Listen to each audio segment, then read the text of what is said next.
Hello and welcome to today's Steps to Success webinar. So today's Steps to Success webinar is focusing on the healthcare standards and specifically the Level 2 Healthcare Support Worker.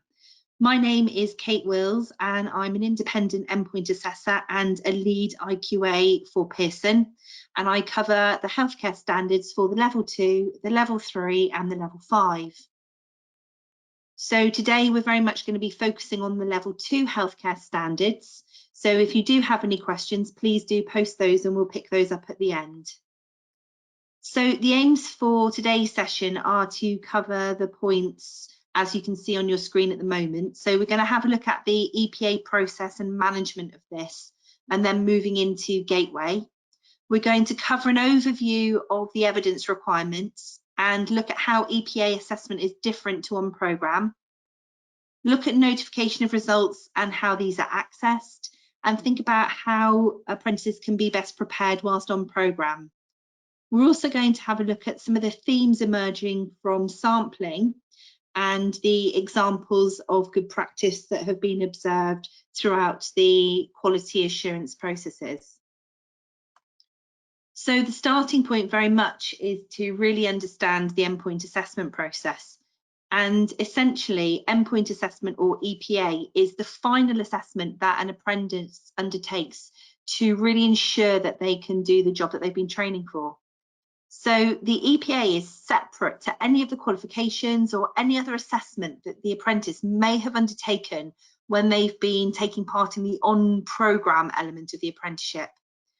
And essentially what has to happen is at the end of the apprenticeship, the apprentice will go through a process called Gateway, where their employer signs off to say that they are ready for a final assessment of their knowledge and practical capabilities.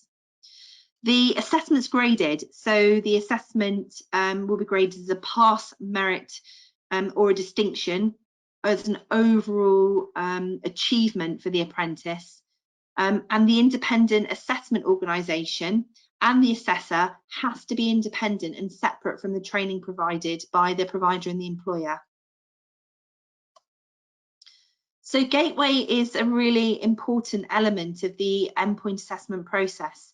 And as I said previously, the employer has to ensure that the apprentice is ready to be signed off. And this is really making sure that the apprentice has the right level of occupational knowledge, skills and behaviours before they are signed off to say they're ready for their endpoint assessment. The training provider can contribute to this, but it is critical that it's an agreement between the employer and the apprentice. And there's a specific Gateway declaration form which must be signed and it must be dated. And this will be uploaded by the training provider alongside the relevant evidence to ACE 360. So one of the things that's really important to note at this point is that part of the endpoint assessment, which we'll talk about in more detail, includes the requirement for a learner journal. And so what's really important is that this is uploaded as a single document and clearly labelled as part of this Gateway process. Our EPA delivery team will then check and sign off that the evidence is suitable and is in the right place, and then the EPA can be officially scheduled. ACE 360 essentially is a management system that enables you and us to prep and plan and progress throughout the endpoint assessment stages. It enables the journey to be in one place. So essentially you can manage the apprenticeship standards efficiently, securely and paper-free. And for your awareness, all resources such as the specification, the additional resources and mock tests are now available on ACE 360 under the knowledge base tab. So it's a really important component of the endpoint assessment is understanding ACE 360 and the benefits that it can bring. So for the Level 2 healthcare support worker, there are 3 evidence requirements: the MCT, the multiple choice test, the observation of practice and the interview supported by the journal. So the multiple choice test is 60 minutes and the apprentice will sit the test under exam conditions. The observation of practice is 90 minutes and the independent assessor observes the apprentice in the normal course of their work. And then we have the interview, which will take between 30 and 60 minutes. And during the interview, the independent endpoint assessor will ask the apprentice a range of questions related to the standard, where they can use their learning journal to provide examples from work-based learning to support their answers. Now, you'll be aware at the moment that we are subject to the COVID-19 pandemic, and with that in mind, discretionary arrangements have been made for the observation of practice. And this has been undertaken in order to ensure that endpoint assessments can continue within the required time frame. So specific arrangements have been agreed for the observation of practice during this time of pandemic. And what this looks like is the apprentice is required to undertake a reflective account of no more than 2,000 words. This has to be agreed then by an expert witness from the workplace. And the apprentice will then undertake a Q&A session with an independent assessment online in order to be able to ascertain their knowledge, skills and behaviours in relation to their reflective practice, in relation to the observation element. So what it enables us to do is move forward with the endpoint assessments without the required to undertake the observation of practice in a real life situation. I can take any questions that you may have at the end of the webinar if you've got any questions in relation to that. So the multiple choice test is designed to cover all of the knowledge requirements within the standard.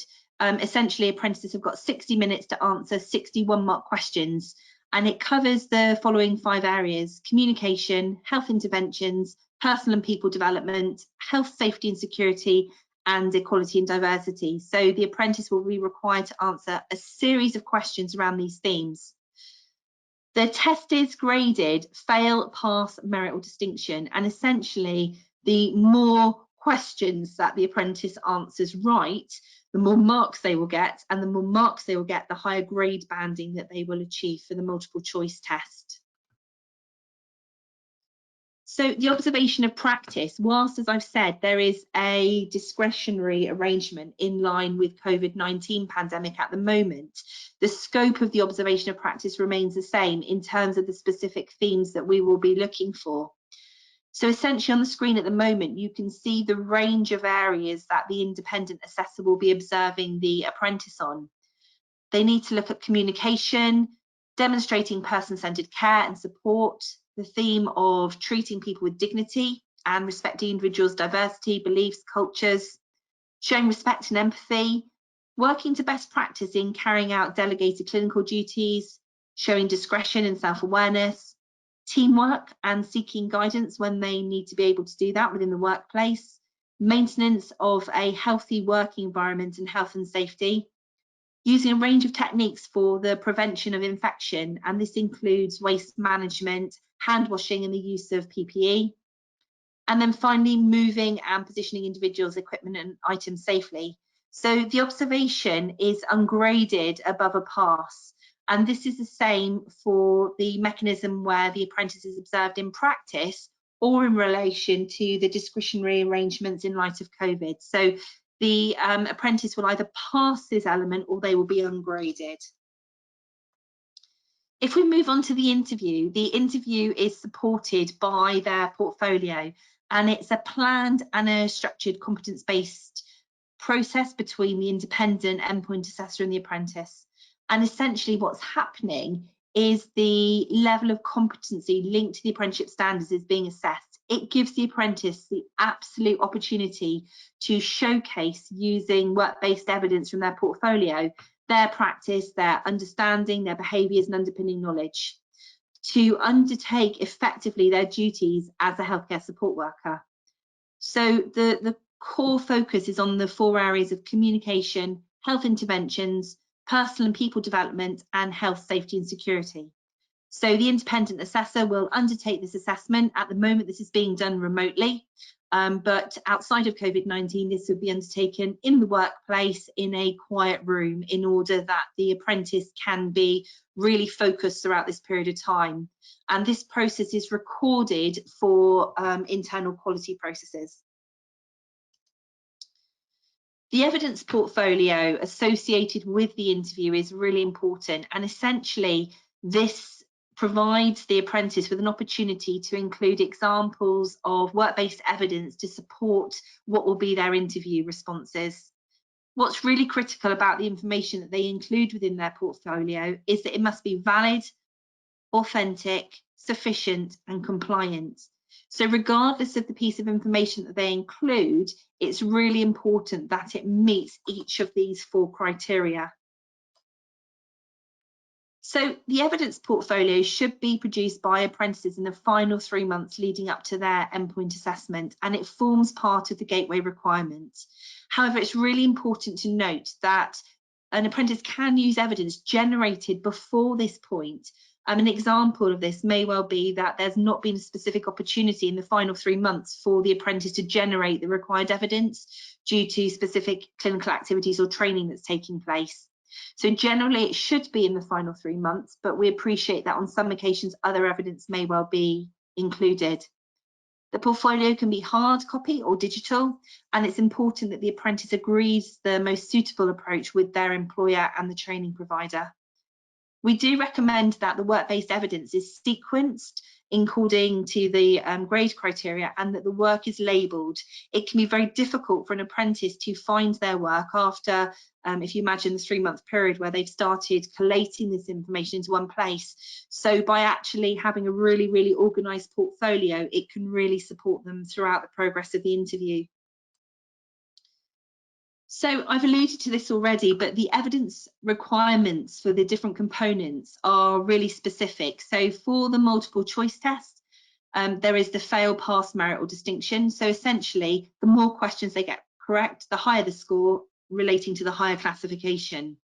The observation, where the focus is on assessment of the skills and behaviours of the apprentice, is a pass or a fail. And the interview, again, like the MCT, the outcome is a fail, pass, merit or distinction. And essentially the pass demonstrates that they meet all of the criteria. The merit is that building of work-based examples and a clear rationale. And the distinction is that further exemplary opportunity to provide work-based examples, clear rationale, and the apprentice is really, really demonstrating confidence, independence and analysis of their knowledge, skills and behaviours. So these 3 components make up the overall endpoint assessment, and from this the outcome of the endpoint assessment will be graded. So you can see here, in order to achieve a distinction in the overarching endpoint assessment, the apprentice will need to pass their observation of practice, as they will need to do with any grade profile, but they would also need to achieve a distinction in the multiple choice test and the interview.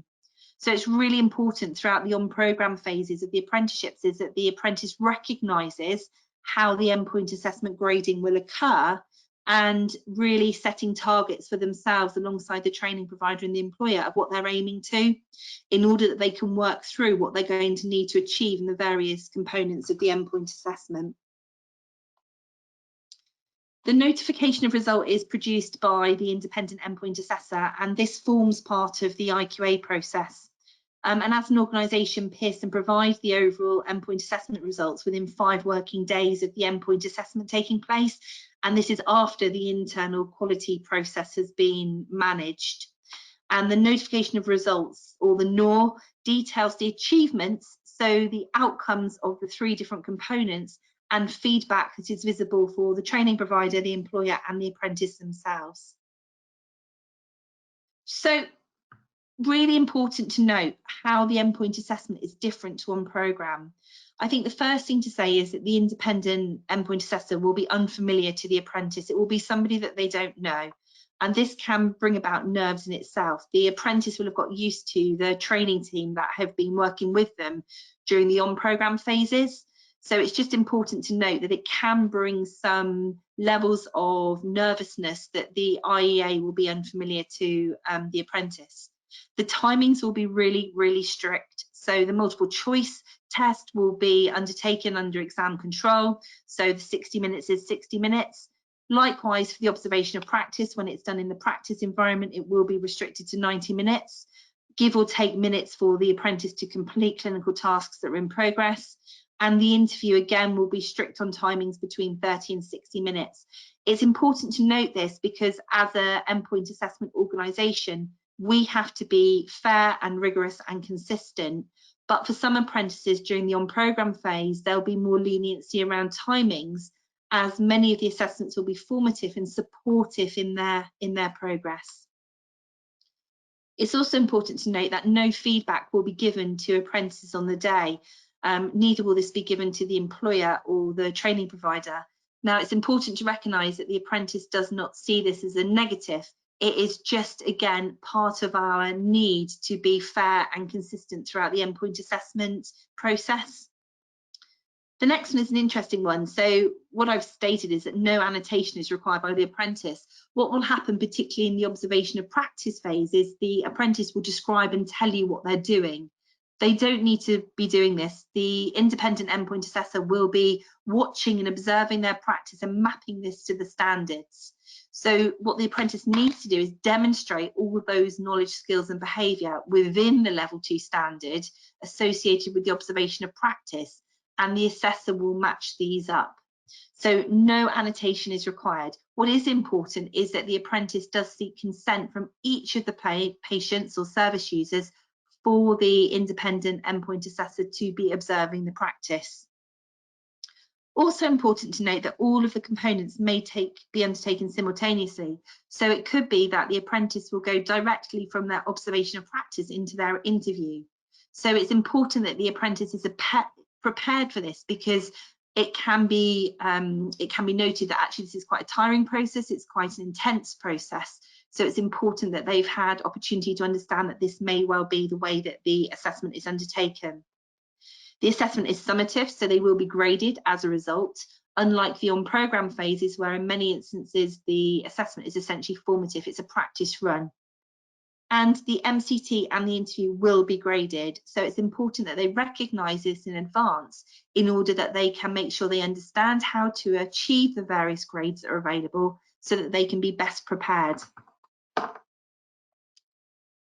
So emerging themes that have come through from the standardisation process that I'm required to undertake as lead IQA on your screen at the moment. So one of the things that we've noted that in several cases, the gateway documentation, so for example, the learning journal and the gateway document are not quite as they need to be. So what's really important is that the learning journal is very, very clearly labelled and it's saved as a separate entity within the evidence requirement in order that the independent assessor can clearly find this and download this for review. It's really important also that the gateway document is signed and dated, and this is uploaded to the relevant section. Often they have been uploaded, but in some instances we find that they've not been signed or they've not been dated. Again, correct details on ACE 360. It's really important that these are as accurate as possible. Once they've been allocated, independent endpoint assessors will make direct contact in order to make arrangements for the endpoint assessment. And this can be a real challenge if the contact details are not up to date and are not accurate. We've had instances where a workplace has not been prepared for the EPA requirements. So despite planning meetings having taken place and the apprentice, for example, understanding what needs to be undertaken, on arrival, it may well be that there's a different staff team working that has less of an understanding of the endpoint assessment process. And what this has led to in some instances is apprentices not being able to be released to undertake the endpoint assessment due to the clinical requirements, or for example, there not being an appropriate space for them to be able to undertake the interview. So the planning meeting that takes place prior to the endpoint assessment becomes critical in order that the resources are available on the day, but also the team that will be present on the day recognise that the apprentice does need to undertake the observation of practice and this is time bound. Sometimes we've had instances where the apprentice does not understand how or what to do in the endpoint assessment.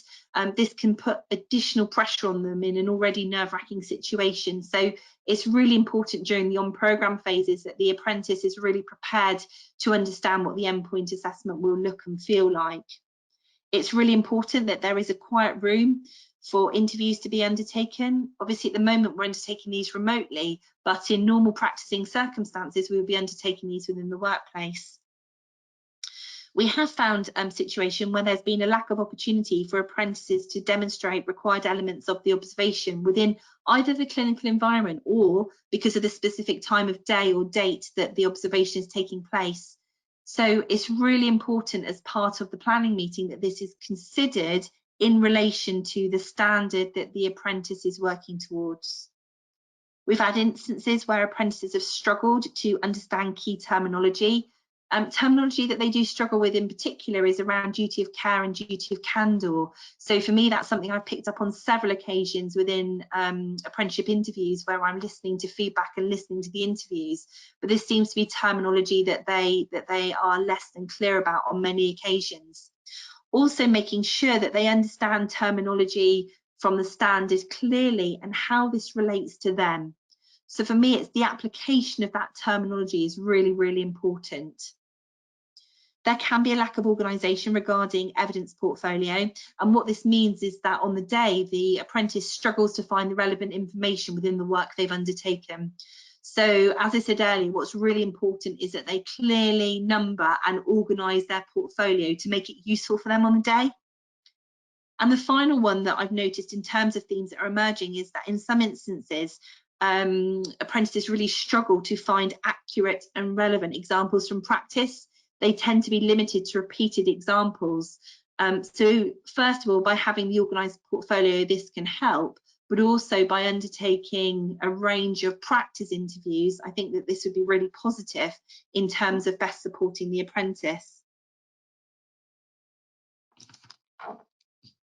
So in terms of thinking about good practice, the best practice that I see is where the apprentice is clearly on the right standard and in the right role.